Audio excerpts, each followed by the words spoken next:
Pandemi COVID-19 tidak menjadi halangan untuk dapat berbagi. Memberikan sedikit rezeki terhadap sesama setidaknya dapat meringankan beban kebutuhan hidup. Mas Bihuri, Ketua Yayasan Sosial Pendidikan Pusri mengatakan, bantuan yang diberikan untuk masyarakat dan 2 panti asuhan. Dengan bantuan ini setidaknya dapat memberikan motivasi bagi orang lain untuk bergerak membantu masyarakat selama pandemi COVID-19.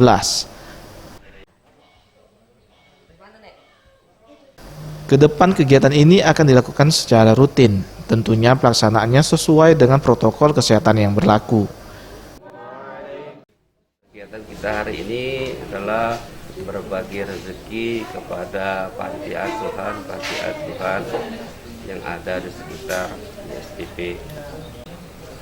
Ada 200 paket yang kita bagikan pada hari ini. Harapan melalui bantuan ini ke depan seperti apa, Pak? Harapannya dengan berbagi bantuan hari ini kita dapat menjalin silaturahmi dengan panti-panti asuhan dan berharap YSPP tetap maju dan berkembang di kemudian hari. Tim Liputan Sriwijaya TV.